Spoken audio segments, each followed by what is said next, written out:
Olá, muito boa tarde. Bem-vindo ao primeiro Sim, Não ou Talvez de 2023. Connosco estão o Francisco Brito, Luís Pardal e Patrícia Machado. O meu nome é Luís Matias e vou moderar aqui a conversa sobre o que se passa durante o dia de hoje, mas não só. O que é que tem acontecido e o que é que tem marcado estes dias na política. Vamos começar com o primeiro tema e, naturalmente, não podemos deixar de falar das demissões no governo. O caso Alexandra Reis, que recebeu uma indemnização de €500.000 por sair antecipadamente em fevereiro de um cargo de administradora executiva da TAP. Ora, Francisco Brito, começo por ti, bem-vindo e votos de um bom ano, para começarmos aqui a nossa conversa. Eram inevitáveis estas demissões, quer de Alexandra Reis, quer do Ministro das Infraestruturas, Pedro Nuno Santos. O que é que está aqui em causa? Ora, muito boa tarde à rádio, boa tarde aos meus colegas de painel, aos nossos ouvintes. Aproveitar para agradecer estes votos de bom ano e desejar aos nossos ouvintes e a todos vós também um excelente ano de 2023 e que naturalmente traga sucessos e realizações para todos. Em relação a este assunto, é naturalmente uma situação que causa instabilidade política ao governo e é de destacar que é uma situação criada pelo próprio governo, ou seja, pelas pessoas que o compõem. Não é uma situação de instabilidade política criada por outros agentes. E isso é uma situação bastante peculiar, até porque estamos a falar de um governo com maioria absoluta. Mas com tantos casos e casinhos em tão pouco tempo, temos um governo que tem cerca de 9 meses em funções. António Costa, o nosso primeiro-ministro, é incapaz de esconder o desgaste político que tem, apesar de ter mostrado sempre uma grande habilidade política, com todos estes casos acumulados num tão curto espaço de tempo, demonstra de facto um enorme cansaço. É importante destacar que a engenheira Alexandra Reis recebeu €500.000 para abandonar uma companhia aérea que recebeu 3,2 mil milhões de euros dos nossos impostos há cerca de um ano atrás. Ou seja, estamos a falar de uma indemnização choruda, uma indemnização bastante avultada, paga com os nossos impostos, de nós contribuintes. Agora foi aprovada mais uma tranche, ou um conjunto de tranches que totalizam 980 milhões de euros para serem transferidos durante este ano de 2023. E é importante também destacar que no primeiro semestre de 2022 a TAP recebeu, aliás, apresentou no seu relatório um prejuízo de 202,1 milhões de euros. Ou seja, estamos a falar de uma companhia que está a ser ajudada pelo Estado, que sofreu de um processo de recapitalização com o dinheiro dos nossos impostos e que continua a apresentar e a acumular prejuízos. E isto é de facto preocupante, porque neste momento o Estado está a colocar grandes quantias de dinheiro num buraco. E estamos a falar desta companhia aérea que pagou este €500.000 a uma pessoa com dinheiro injetado por nós, pelo Estado, por decisão de um governo que a seguir vai contratar essa mesma pessoa para gerir o dinheiro que o Estado injeta neste tipo de intervenção financeira. Ou seja, isto é uma pescada de rabo na boca. E penso que isto é suficientemente claro para que todos possamos perceber a gravidade da situação e as baixas que já causou. Naturalmente que neste quadro ficamos com a dúvida do que se passará com Fernando Medina, o Ministro das Finanças, que continua a considerar que tem condições políticas para se manter no cargo, sendo que Alexandra Reis era a sua Secretária de Estado do Tesouro, com todas as competências que essa função implica. Pedro Nuno Santos já se demitiu por tutelar a TAP. Algumas pessoas estranharam como é que um ministro que aparentemente não tem ligação com a Secretária de Estado se pede admissão. Isso também nos pode dizer que poderão nos próximos dias ou próximas semanas surgir mais factos que venham a testar esta decisão de demissão do ministro, não é? Obrigado, Francisco. Luís Pardal, olá, boa tarde, bem-vindo e também, claro, votos de um bom ano.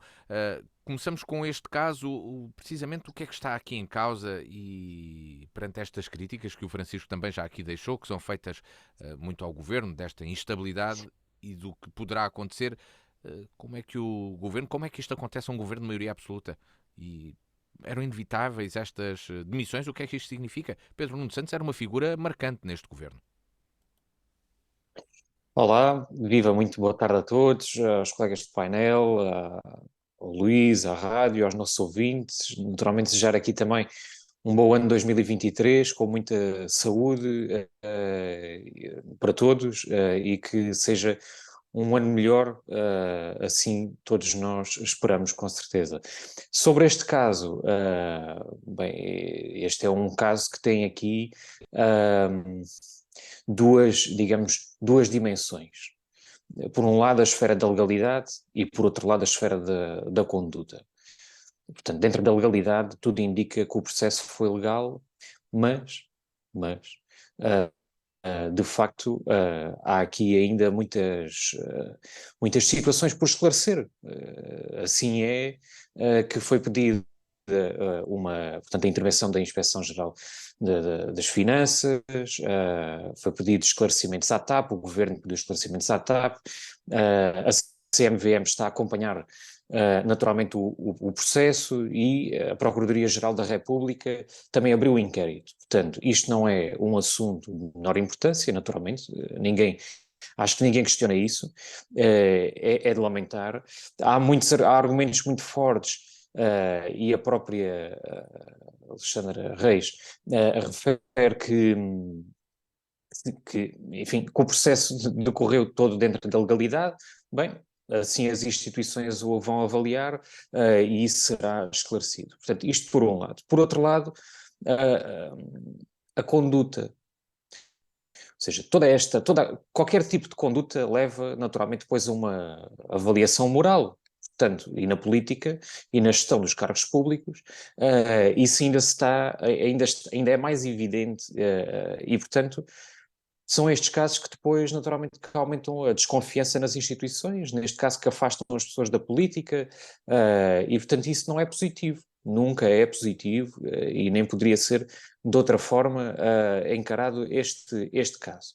Quando a política e a gestão do nosso património, e quando digo aqui património, falo património do Estado, e são pessoas, é dinheiro, é património físico, são enfim, as empresas do Estado, entenda-se, e portanto a gestão pública deve ser encarada de uma forma positiva e deve ser confiável, e as pessoas que lideram, neste caso cargos de gestão, têm o dever de.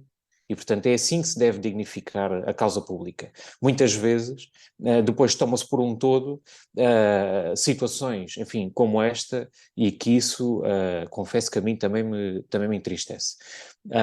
Mas também são, perante estas situações, que depois quero acreditar que se aprende com os erros.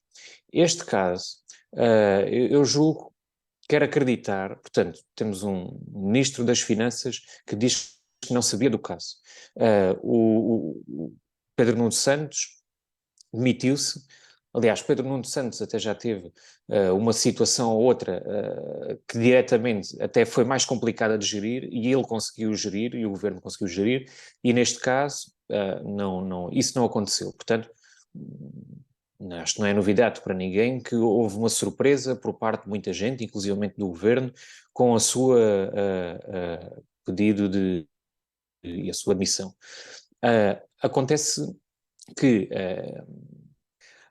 poderá haver aqui falhas de comunicação, quer dizer, não pode ser de outra forma, não pode ser dada uma indenização no valor de €500.000, não é?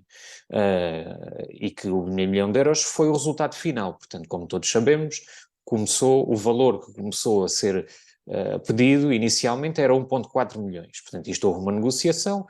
Aliás, houve equipas de advogados que estiveram a trabalhar sobre esta questão, quer da própria, do lado da TAP, e, portanto, bem, isto não foi, com certeza, uma situação que foi resolvida em 2 ou 3 dias.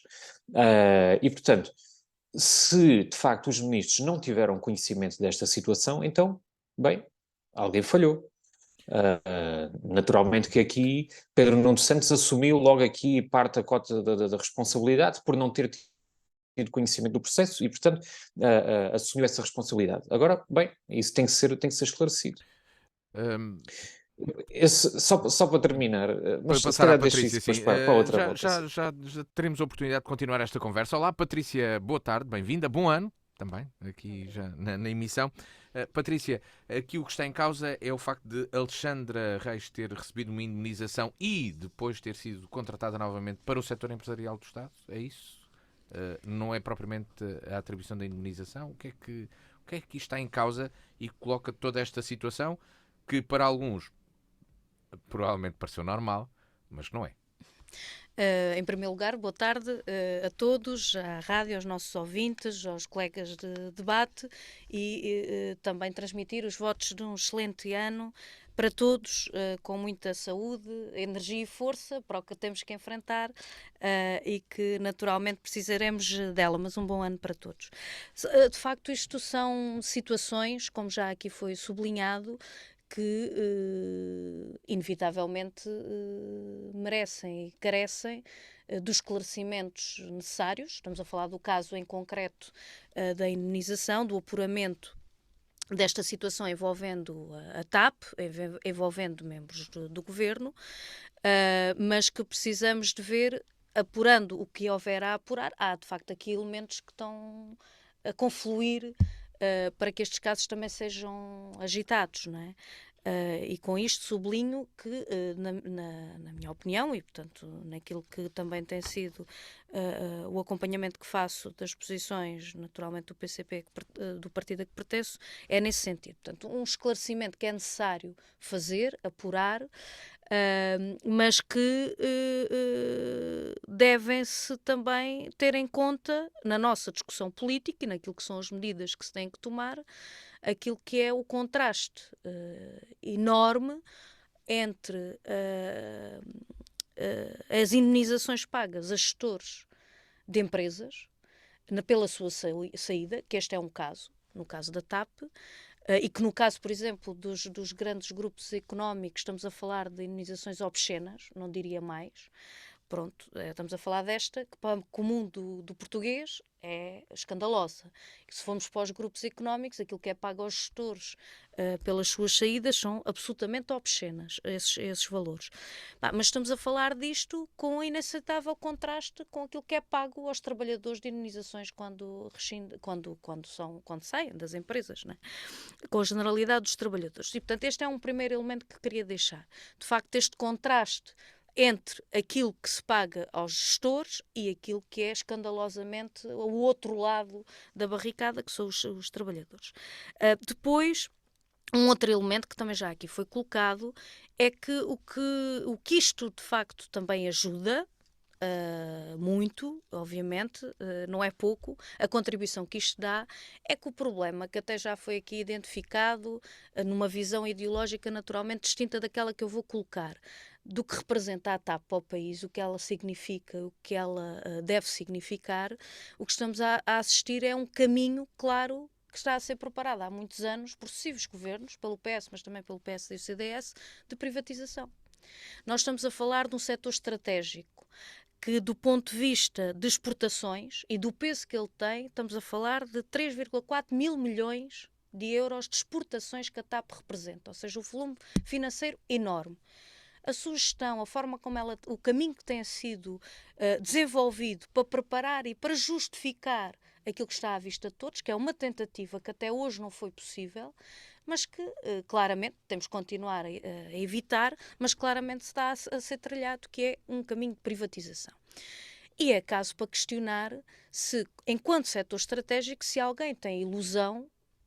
Uma coisa são opções políticas, outra coisa é querer fazer passar a ilusão que alguma multinacional, aliás, como a Vinci, é desse exemplo, mas outras, se alguma multinacional vai ter em conta os interesses nacionais e desenvolvimento do país e os tais 3,4 milhões e os milhões de portugueses que estão espalhados pelo mundo e aquilo que representa do ponto de vista, por exemplo, do turismo, mas não só, do desenvolvimento económico que a TAP representa ou qualquer companhia de bandeira no plano internacional de qualquer país.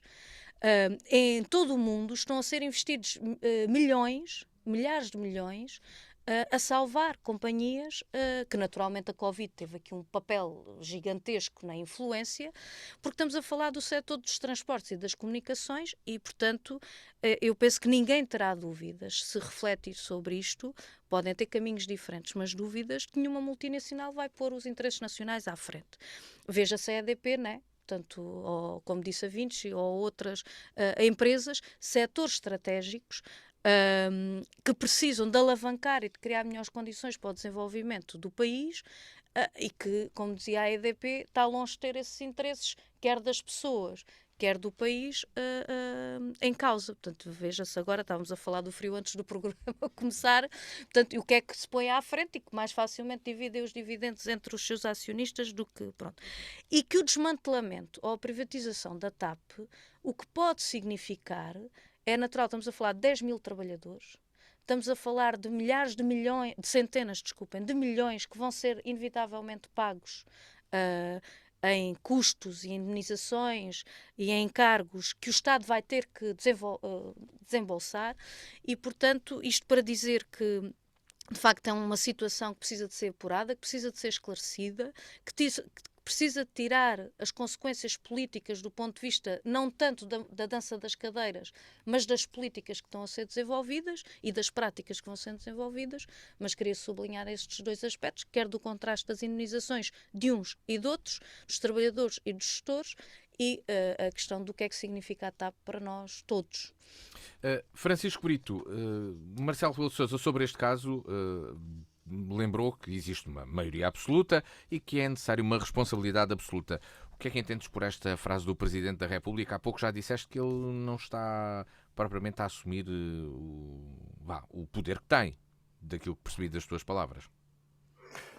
Ora, eu entretanto já vou a essa questão específica, gostaria só de comentar aqui duas questões prévias, uma que tem a ver com esta questão dos erros e eu percebo que o Luís há pouco estava a dizer que também se aprende com os erros e todos nós percebemos isso, a questão é que de facto já existem muitos erros deste governo e dos anteriores que foram liderados por António Costa, que alguns deles até mantiveram a maior parte das pessoas, e isto de facto já começa a desgastar não só esse governo, mas a todos nós portugueses, porque percebemos depois que existe um conjunto de medidas que não são eficazes e que não reconhecemos competência nestas escolhas e em todas estas situações que têm acontecido.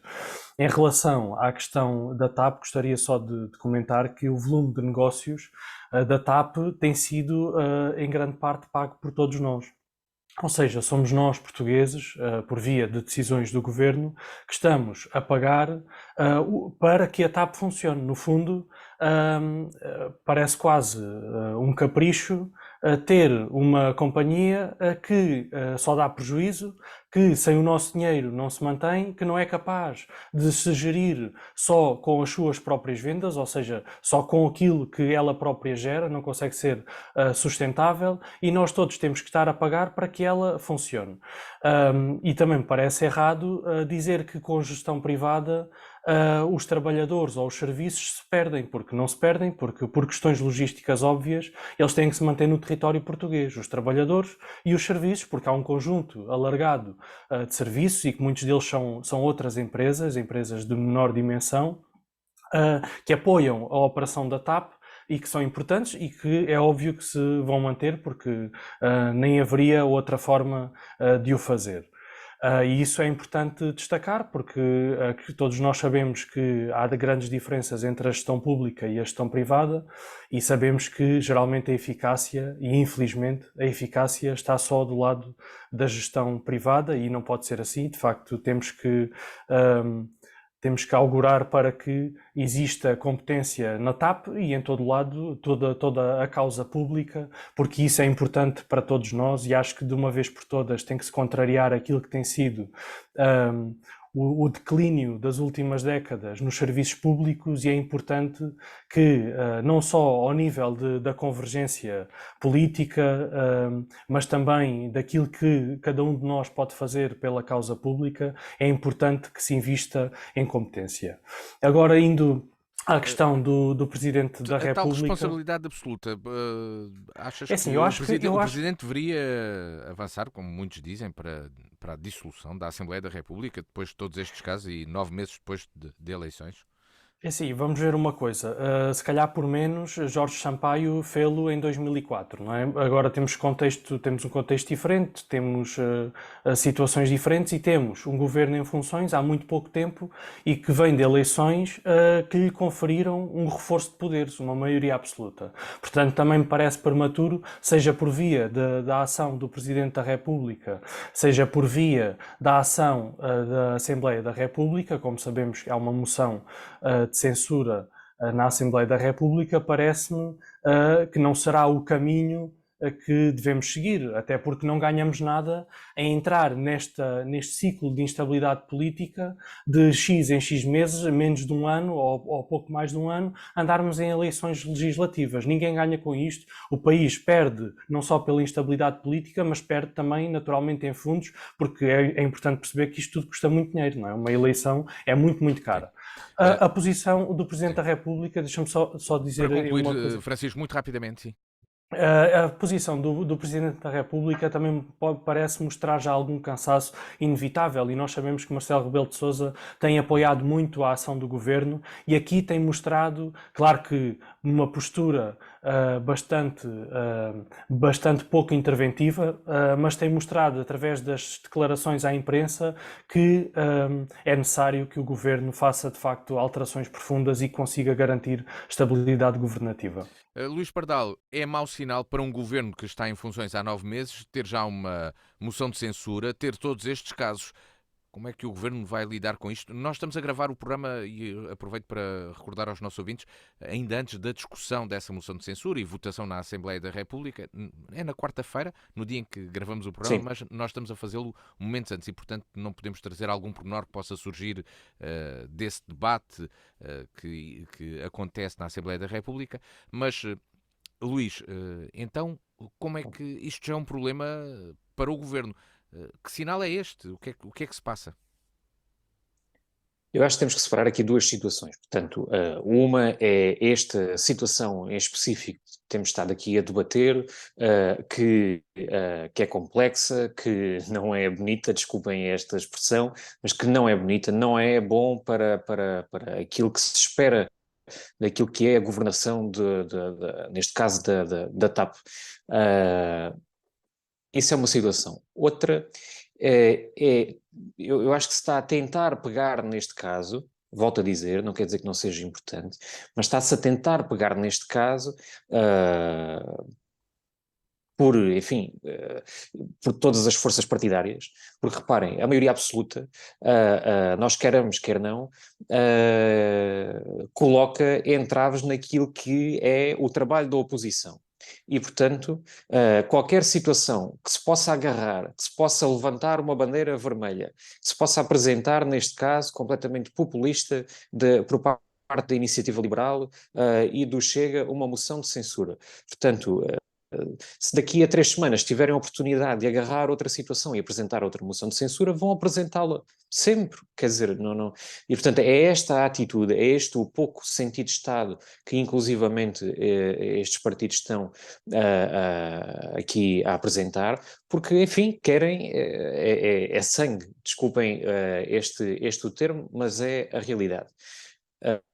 A situação que estamos a atravessar não é a mesma que Santana Lopes, que, portanto, atravessou na altura, e, portanto, inclusivamente, Paulo Rangel até veio a apelar ao sentido de Estado, dizer que o país não pode andar em eleições, que este é o momento para chamar o Primeiro-Ministro à responsabilidade. Muito bem, mas daí até a uma moção de censura, daí até pedir a queda do governo, bem, enfim, são situações completamente distintas.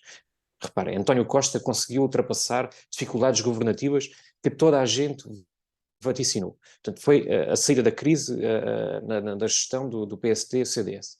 Foi e a recuperação económica do país e o apoio às famílias. Foi a governação do país em geringonça. Portanto, ninguém acreditava que seria possível governar os anos todos com o Bloco e com o CDU.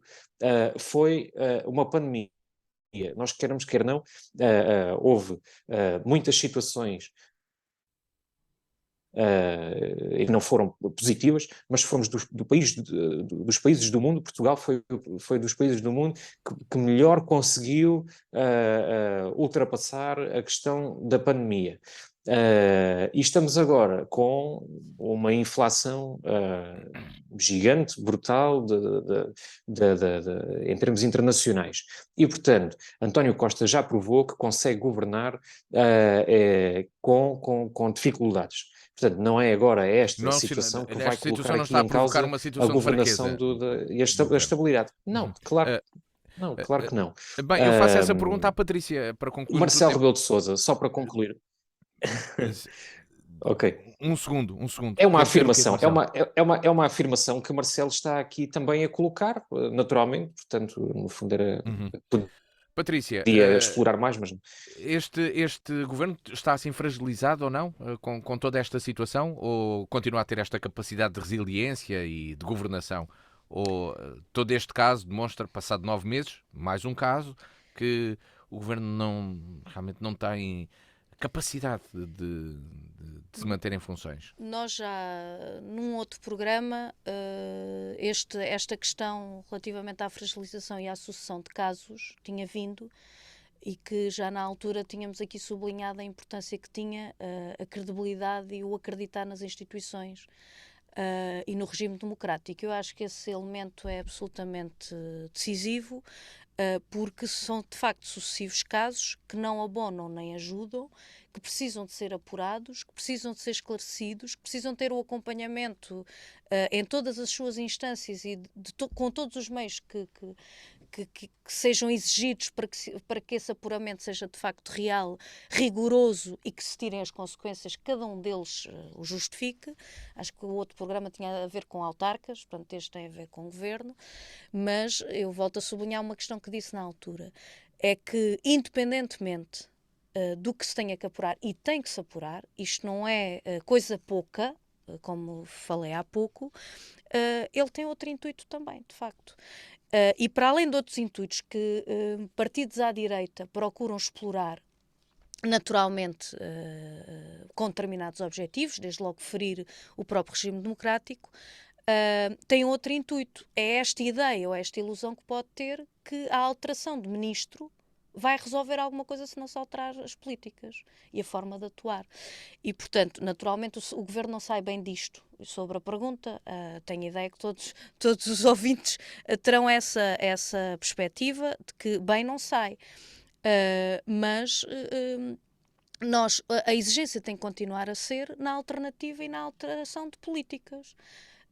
E não propriamente de ministros, porque se o ministro for para lá fazer exatamente o mesmo ou pior do que o outro fazia, pronto, isto tem a ver naturalmente com concepções políticas e desenvolvimentos políticos.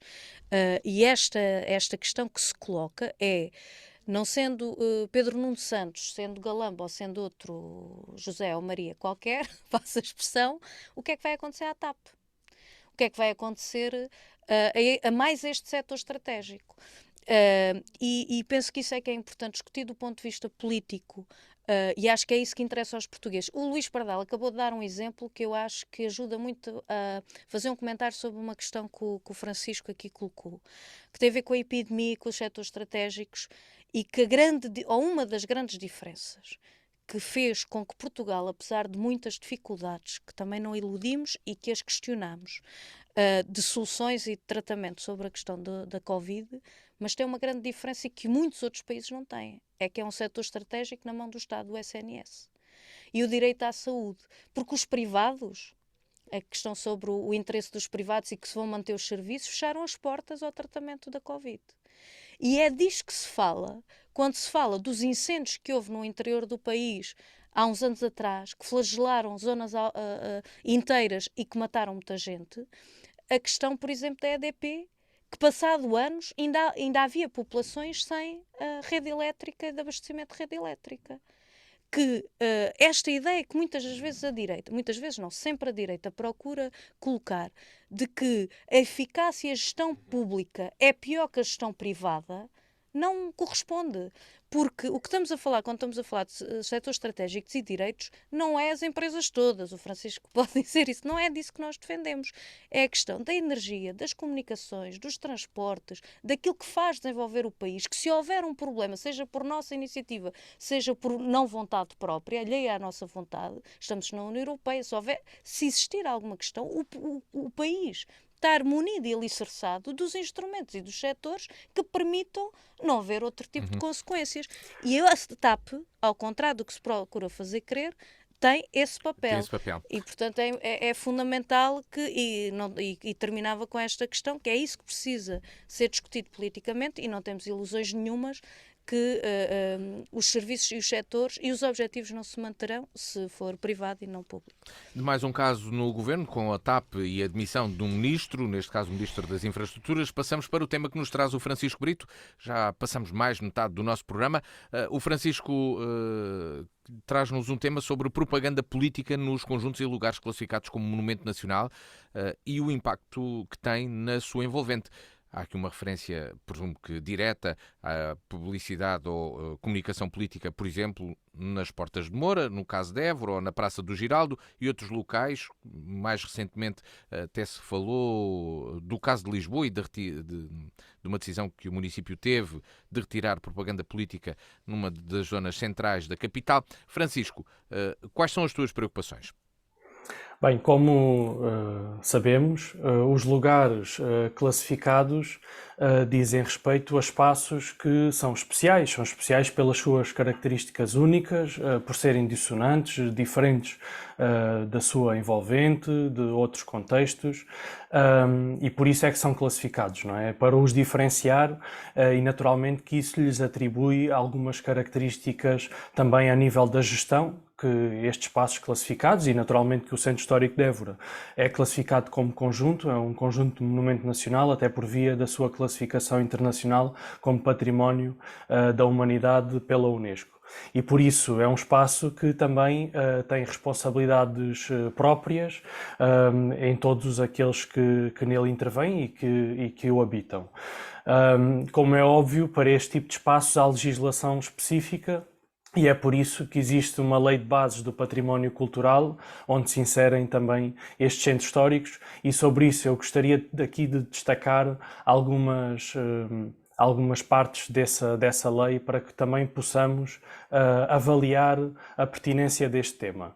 Por exemplo, o artigo 12º, que fala sobre as finalidades da proteção e a valorização do património cultural, onde na linha 1 diz: como tarefa fundamental do Estado e dever dos cidadãos, a proteção e a valorização do património cultural visam. E depois na linha D diz: defender a qualidade ambiental e paisagística. Ou seja, a responsabilidade que o Estado e que todos os cidadãos têm de defender a qualidade ambiental e paisagística, sendo critérios subjetivos, conseguimos chegar facilmente a alguns consensos e principalmente a população tem chegado a eles e tem manifestado bem essa posição.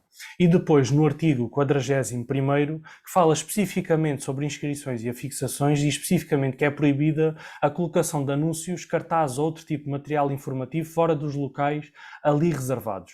E que fala também, no seu ponto 2 deste artigo, que a lei pode condicionar a fixação e instalação de toldos, tabletas, de letreiros, anúncios, cartazes, nos centros históricos e outros conjuntos urbanos legalmente reconhecidos, bem como nos locais onde possa prejudicar a perspectiva dos imóveis classificados. Ou seja, há aqui um conjunto de exigências que são pedidas a quem intervém no centro histórico, aos seus habitantes, aos seus comerciantes, às entidades públicas, para que respeitem a diferença que estes espaços têm da sua envolvente de outro qualquer lugar, porque obviamente são classificados, são distintos e merecem ter esta diferença e este nível de exigência.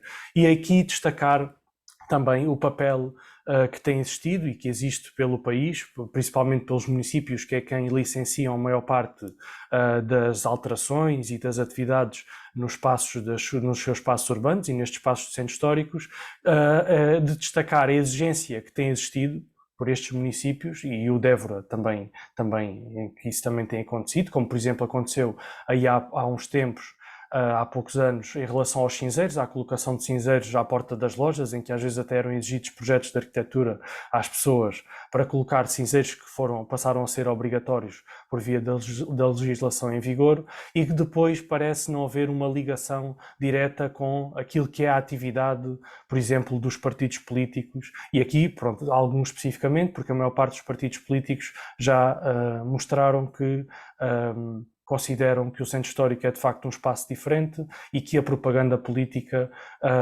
cria constrangimentos àquilo que é a leitura do património cultural, e por isso não colocam esse tipo de propaganda. Outros mantêm essa posição de colocar, não olhando àquilo que é esta posição e esta responsabilidade.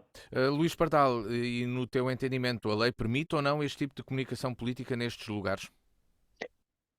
Este é um assunto que é curioso, que, tal como o anterior, aparentemente, e não tem naturalmente nada a ver, são profundidades diferentes, situações completamente diferentes, mas ambos têm duas situações em comum, que eu acho que fica marcado aqui os temas de hoje, que é, por um lado, a legalidade e, por outro lado, a conduta. Portanto, se por um lado temos a legalidade, a lei, e o Francisco até referiu aqui vários artigos e pontos na lei, que permite a fixação, não é? Ainda com restrições, neste caso, os centros históricos, há restrições, e há entidades que devem fiscalizar, como são os casos das câmaras municipais. Por outro lado, temos a conduta, não é? Portanto, ou a falta dela, quando se torna exagerado. Portanto, e que isso tem de facto impacto naquilo que é a visibilidade e o ruído visual, digamos, em patrimónios classificados. Portanto, se por um lado, como estava a dizer, a fixação de propaganda em espaços públicos é livre, portanto não carece de obtenção de licença, neste caso camarária. Mas como estava a dizer há pouco, as câmaras municipais têm competências para agir, para atuar, para intervir, não é? Têm inclusive a competência de solicitar a remoção de propaganda política. Portanto, assim sendo, não é? E vamos lá ver, há aqui provocar, por exemplo, provocar, como até já foi aqui referido, não é? Em termos de panorâmica daquilo que é a estética, não é? Do património. Portanto, se há essa interferência, então a Câmara Municipal pode e deve coagir e, portanto, solicitar a sua remoção. Se provoca também, dentro desta linha também, se está enquadrado com determinado monumento nacional, como é o caso, estou aqui a lembrar, na Praça do Geraldo, enfim, acho que é um exemplo, acho que é excessivo, portanto, não há necessidade de haver ali propaganda. Na minha opinião, portanto, colocando-me aqui de fora, eu até admitiria que houvesse publicidade no centro histórico, a propaganda no centro histórico, sobre estas regras, não é? Sobre, digamos, sobretudo na altura das eleições, não é? Em que há eleições. Agora, fora esse período, também, digamos, em todo o centro histórico, talvez seja exagerado. Portanto, fora de portas, vamos para fora de portas. Eu penso que não há necessidade de, no centro histórico, haver continuamente propaganda política. Patrícia Machado, e no teu entendimento, pode ou não pode? Os partidos podem ou não podem colocar meios de propaganda política e de comunicação política em locais classificados como monumento nacional? Ou tendo impacto na sua envolvente? Sim, há aqui várias questões associadas que eu também gostaria de colocar. Um primeiro aspecto é que, ao contrário, legitimamente, que muita gente possa pensar, que é natural, até porque lidamos com diariamente com uma forte poluição visual, né? Portanto há muita informação onde quer que passamos. Propaganda política não é o mesmo que publicidade, e este era um aspecto que eu queria começar, e a própria lei e a Constituição salvaguarda isso, portanto essa questão, e a lei determina quais as condições especiais em que esta questão que está salvaguardada na Constituição está impedido de o fazer, e este não é o caso. Outra coisa é aquilo que falemos do bom senso, não é? Portanto, ou seja, a lei não impede, mesmo do ponto de vista dos centros históricos, há vários exemplos no país de tentativas de facto de retirada ou de impedimento, porque os municípios não podem fazê-lo. Portanto, e há sucessivas, digamos assim, respostas do Tribunal Constitucional em que isso, e estamos a falar do caso de centros históricos, o caso do Marquês não é o caso do centro histórico, mas portanto, no caso dos centros históricos, há sucessivas respostas por parte do Tribunal Constitucional em que dá razão à liberdade de expressão conquistada com o 25 de Abril e, portanto, que está salvaguardada na Constituição da República Portuguesa, e as autarquias não têm, de facto, competência para legislar em matéria exclusiva da competência da Assembleia da República, nem intervir em assuntos relacionados com liberdades políticas. Mas, dito isto, há a parte, como dizia, do bom senso. E eu acho que estamos todos de acordo que uma coisa é colocar, mesmo em período eleitoral, e sobre isso apenas dizer que a intervenção política é muito mais do que os momentos eleitorais. A vida e os problemas das populações e dos trabalhadores exige naturalmente uma intervenção política constante, e as mensagens políticas que cada partido decida a cada um dos momentos colocar. Naturalmente uns têm outro tipo de meios, há quem tenha menos meios, a não ser os seus próprios, mas eu acho que ninguém estará a pensar colocar pendões em cada coluna do Templo Romano, ou na Sé, ou mesmo estruturas fixas, como as chamadas outdoors, na Praça do Geraldo ou nas Portas de Moura. Portanto, acho que isso é de elementar bom senso, e acho que há questões que podem sempre e devem ser sempre discutidas em cada um dos momentos, do que são estruturas amovíveis que podem ou não ser retiradas em cada momento, que de facto se estão a prejudicar e que se discuta, ou se tem a ver com outras matérias. E, portanto, acho que tem que imperar o bom senso, o respeito pela liberdade e pela possibilidade de cada partido, sem ferir e respeitando todos esses elementos, que possam fazer a sua ação política e que dê a resposta naturalmente, a partir de, estamos a falar de propaganda, também desses elementos e dessas mensagens que são necessárias também fazer passar, visto por cada um deles, não é? E, portanto, acho que impera o bom senso e impera também o respeito pelas liberdades. Francisco Brito, isto passa também por um acordo entre partidos, identificar locais, formas, aspectos estéticos, amovíveis, não amovíveis. Quando falo em locais, por exemplo, quando tu referes monumentos nacionais e lugares classificados, por exemplo, em Évora há uma zona com muita comunicação política, muita mesmo, que está a tapar uma escultura do mestre João Cotileiro, nas portas de Raimundo. Exatamente, E não é um monumento nacional, não é? E isso mas devia está ser um completamente tema ofuscada, não é? Exatamente, isso devia ser um tema tratado pela Comissão de Arte e Arqueologia, que também não reúne. Aliás, neste mandato político ainda nunca reuniu, no mandato anterior reuniu pouco, até por via da pandemia, mas a verdade é que devia ser um dos temas tratados também nessa comissão. Aqui destacar que a maior parte dos partidos políticos dentro do centro histórico não colocam propaganda política, fora do centro histórico colocam outdoors, e esse naturalmente também é um tema.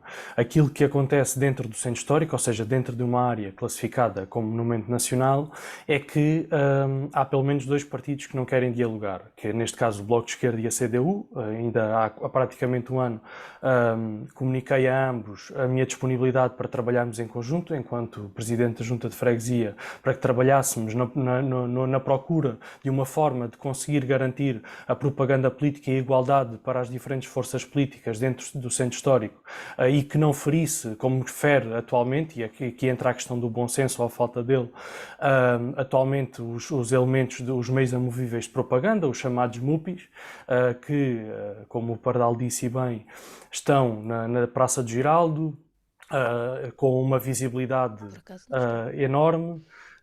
Neste momento foi retirado por via da passagem de ano, entretanto não deve faltar muito para ser colocado novamente.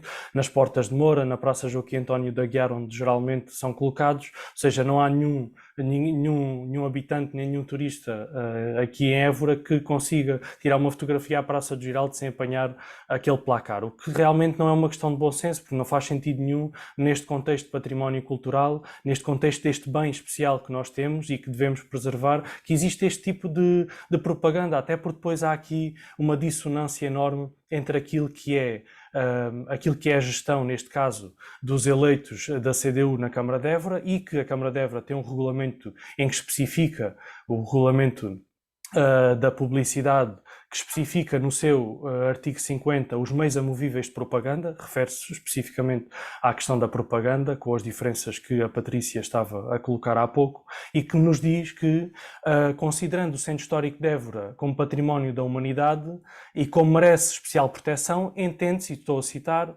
entende-se que a colocação de meios amovíveis de propaganda nesse centro histórico, bem como na sua envolvente à muralha, na faixa compreendida entre a muralha e a via que a circunda, não deverá ocorrer por ser violador dos objetivos definidos.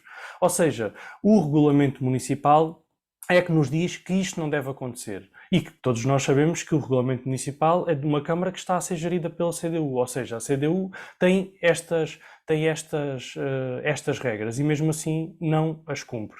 E também há aqui outra questão que diz que os responsáveis por esta afixação devem comunicar previamente à CME por escrito com os prazos e as condições de remoção destes meios, e que a CME deve a responder no prazo de 15 dias, pronto, isto é uma particularidade. E que, não acontecendo esta remoção, a CME, neste caso a Câmara Municipal de Évora, deve fazer essa remoção. O que não acontece, porque o que nós vemos é meios permanentes de propaganda, porque eles até podem ser considerados... Falas então de uma questão de coerência política. Não é só uma questão de coerência política, isto é uma questão que extravasa a questão política. Estamos a falar de aquilo que é a salvaguarda e a valorização estética dos nossos bens patrimoniais. Deve haver esta consciência por parte de todos. Luís Pardal, partilhas desta crítica de que existe aqui da falta de coerência da ação e de análise por parte da autarquia?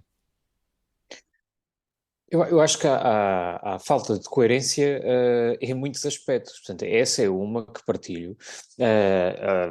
E estamos a falar aqui no centro histórico, mas se formos para fora do centro histórico, já não foi uma, nem duas, nem três vezes. Acontece muitas vezes. Por exemplo, serem colocados pendões à volta da cidade inteira, e depois são os trabalhadores da Câmara, por parte de um partido, e depois são os trabalhadores da Câmara que vão remover esses pendões. Portanto, quer dizer, tudo bem que a lei permite isso, mas a responsabilidade, a remoção e a responsabilidade desta propaganda é, em primeiro lugar, dos partidos. Portanto, acho que os partidos devem assegurar a sua remoção.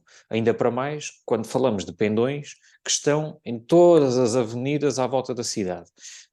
Portanto, custa-me que depois determinados partidos não tenham, neste caso a CDU, é o caso que me estou a lembrar, não tenha a capacidade de remover, e então têm que ir os trabalhadores da Câmara Municipal gastar horas e dinheiros a remover este tipo de propaganda. Portanto, no limite, considero que isto, não há aqui coerência, inclusive do ponto de vista da conduta, como estávamos a falar aqui há pouco. Isto por um lado. E depois, por outro lado, dentro desta questão da conduta, quer dizer, Praça de Giraldo, muito bem, colocamos lá de um partido, mas e isto vai passando, porque é um partido. Porque se formos para todos os partidos, não é? Se todos os partidos agora colocarem lá o MUPI, a moça começa a ser diferente, não é? Ou seja, um ainda passa, que não deve passar, mas depois 4, 5, 6, daqui a nada, qualquer dia a Praça de Giraldo está cheio de MUPIs e pronto, e está tudo bem, não é? Portanto, isto é uma questão de precedente, e acho que deve de haver essa abertura por parte dos partidos. E para terminar, uma situação que lá está, que impera aqui o bom senso, que é, por exemplo, eu costumo dar este caso como exemplo, o mini preço. Não é? Mini preço em Évora, e peço desculpa a publicidade que agora passei aqui, mas e tem um muro, muito bem, pode ser colocado, colocou-se lá propaganda. Uh, não bastaram 2 ou 3 meses para aquela parede toda, agora está completamente, enfim, está completamente com mau aspecto, quer dizer, aquilo deixou de ser um espaço, digamos, aprazível a quem vê, para ser, depois há ali uma indiscriminação completa. Portanto, acho que deve de haver aqui mais razoabilidade. Patrícia Machado, para concluirmos o tema, a tal questão da coerência, há ou não nesta ação do município, como aqui foi criticado? Eu acho que não há aqui qualquer Ver tipo aqui de questões. problema. Acho que não há aqui qualquer tipo de problema, a não ser aquele que queiram fazer criar. Nós curiosamente tivemos um caso em que foi comunicada a necessidade de retirar material de propaganda política durante a campanha eleitoral. Aconteceu nas Portas da Viz, porque existia um outdoor, eu não vou dizer o nome do partido porque tenho receio de errar, e que foi Eu que posso teve um dar esse processo. exemplo. Não me recordo o nome do partido. Eu Não, peço desculpa, peço desculpa. eu peço desculpa só Acho que era o só de partido do Marinho Pinto, acrescentar. não me recordo é do nome, mas Sim, na altura era esse e mesmo o outdoor. PS, desculpem, mas é só para acrescentar. Mesmo o PS teve numas autárquicas, não foi nas últimas, foi nas anteriores, naquela rotunda junto à BP, ali à rotunda de homenagem aos bombeiros, tinha sido colocado um outdoor e foi pedido para ser retirado porque Por estar tapava junto à a muralha. muralha. Pronto, um exemplo. Patrícia. Não, eu estava a Então, colocar que eu acho que não há qualquer tipo de questão que possa ser colocada do ponto de vista de coerência, a não ser aquilo que se possa tentar fazer disto um caso. Porque, vamos lá ver, eu volto a sublinhar na ajuda do esclarecimento, é só isso, naturalmente, cada um tem direito à sua opinião, como é óbvio, mas quem determina estas questões da propaganda política é a Constituição da República, a Assembleia da República. Mesmo os regulamentos que as autarquias, seja ela qual for, façam, não podem substituir isto, mesmo que lá coloquem o seu contrário. E este artigo que o Francisco estava a colocar não coloca o seu contrário. Portanto, faz um apelo, digamos assim, tem uma indicação. Mas, portanto, acho que não há aqui qualquer tipo de falta de coerência. Relativamente às outras questões, acho que qualquer partido, em qualquer circunstância que seja ou advertido ou sugerido que se retire, que se reposicione, que se tenha em conta, não me parece, do que conheço, portanto, esse caso não conheço, mas do que conheço, penso que não, nunca houve, nem há qualquer tipo de falta de coerência ou de atenção àquilo que, nos limites da lei e daquilo que é o respeito pela liberdade política, quer as autarquias têm colocado em cada um dos momentos. Isto normalmente em altura eleitoral é o período em que todos os partidos têm mais propaganda. O outro aspecto, na rua, o outro aspecto que queria aqui sublinhar, portanto, coerência acho que não há nenhuma, por mais que se tente fazer disso uma questão, acho que não é uma questão. Relativamente ao outro aspecto, a questão está de facto... isto é como tudo, não é? Quando nós colocamos a abordagem num determinado ângulo, pode levar as pessoas a pensar que é mesmo assim, não é? Mas há uma questão que a gente precisa, ainda há pouco estávamos a falar sobre o outro caso, e eu acho que aqui também encaixa. Pode ser difícil explicar, pode ser difícil sentir, porque não é esse o problema real das pessoas do dia. O problema não é a propaganda política, até podem estar suscetíveis a ser fácil entrar este discurso de que há um problema deste ou daquele cartaz em determinado sítio, que em cada um dos momentos é avaliado se está ou não está,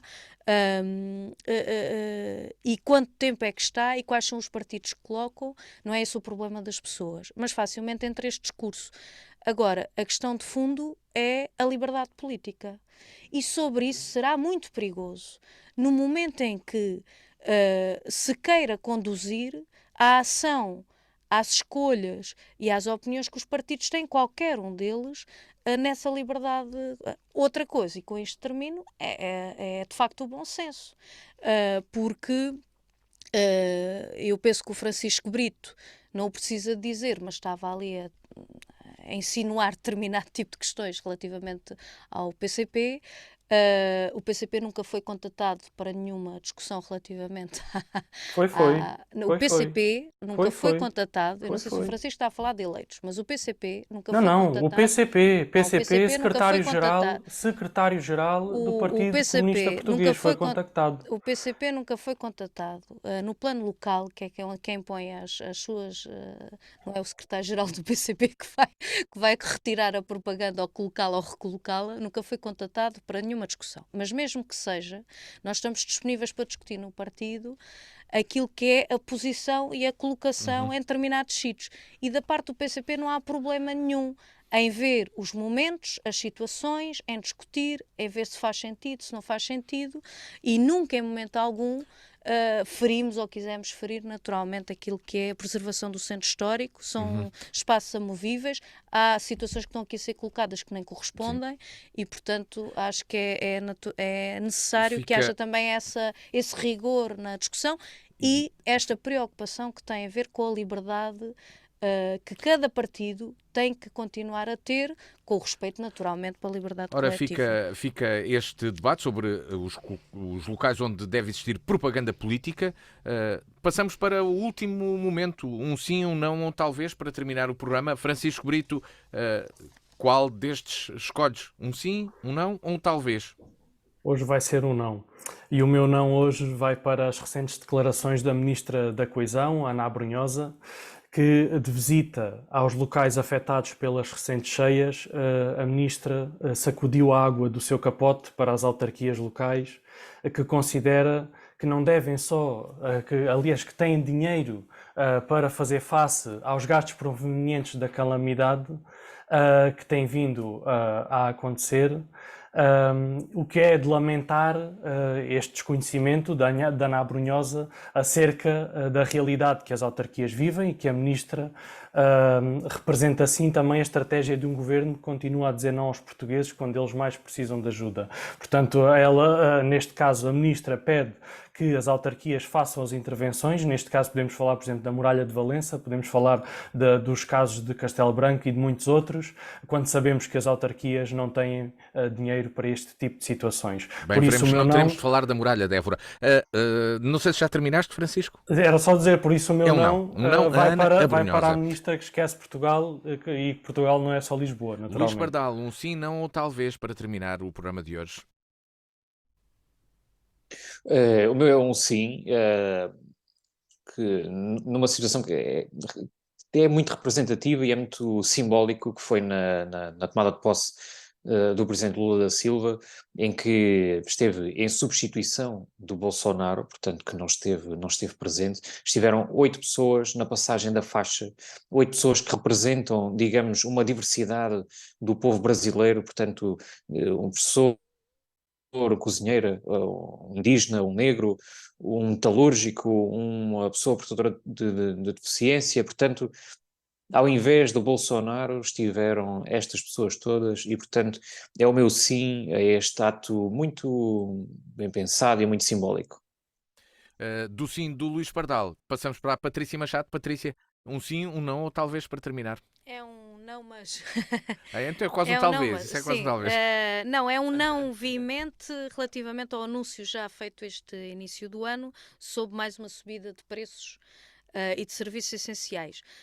Porque estamos a falar em 2022 de aumentos os maiores desde os últimos 30 anos, uma inflação de 8,1%, e nos produtos energéticos 23,7%, nos bens alimentares 18,9%. Pronto, ao mesmo tempo que as remunerações brutas médias mensais dos trabalhadores caíram em termos reais 4,7% até setembro. Portanto, é um não a mais este anúncio, à continuação deste caminho, mas uma mensagem de esperança de que não é uma inevitabilidade e que é possível outro caminho. Muito obrigado, Patrícia Machado, Luís Pardal e Francisco Brito. É assim que chegamos ao final de mais um Sim, Não ou Talvez, que estará de regresso de hoje a uma semana, novamente, para falar e debater o que nos interessa, claro, a partir aqui da cidade de Évora.